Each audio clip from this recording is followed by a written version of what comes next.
Where is the peacock throne of Shah Jahan now? So, what Aditya is referring to is what happened during the invasion of India by Nadir Shah. Nadir Shah was a Persian Iranian king. He invaded India in 1739, and it was a very successful invasion because the Mughal Empire was in decline at the time. The Marathas were on the Marathas. I'm not sure they were still very much a force yet, if I'm right, but the Mughals were in decline, and Nadir Shah invaded India with the aim of capturing slaves and booty and wealth and all that. It was a very successful invasion. He was able to capture Delhi with the help of this Ahmad Shah Abdali or Durrani, and there was a terrible bloodbath in Delhi. In one day, more than 100,000, more than 1 lakh men, women, children were massacred for no reason.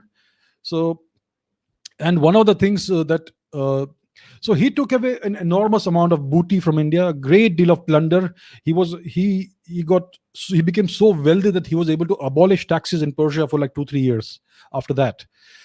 So that's the amount of wealth he took back. Took back lots of slaves as well, Indians, right? And one of the things he took back to Persia was the Mayurasan, which was the throne of Shah Jahan. It was in the shape of peacocks and all that. It had peacock motifs carved on it. So this is one of the things that was taken back. It was made of gold. It had lots of precious jewels and diamonds and rubies and whatnot on it. And the question is, where is this throne today?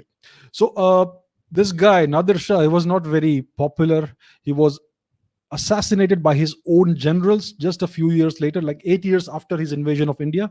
I think it was in 1747 or something like that.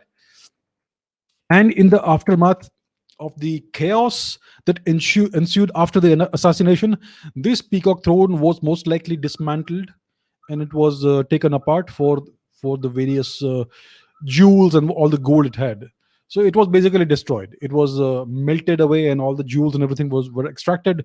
And well, they must have found their way into various different hands today.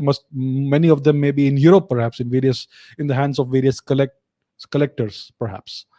So we don't really know what happened after it was destroyed, but I'm sure that the wealth was redistributed in some way. So that is what happened to the peacock throne. It was the throne of Shah Jahan. It was extracted from India, from taxes raised from Indians, and the gold and jewels extracted out of India. That's what Shah Jahan did.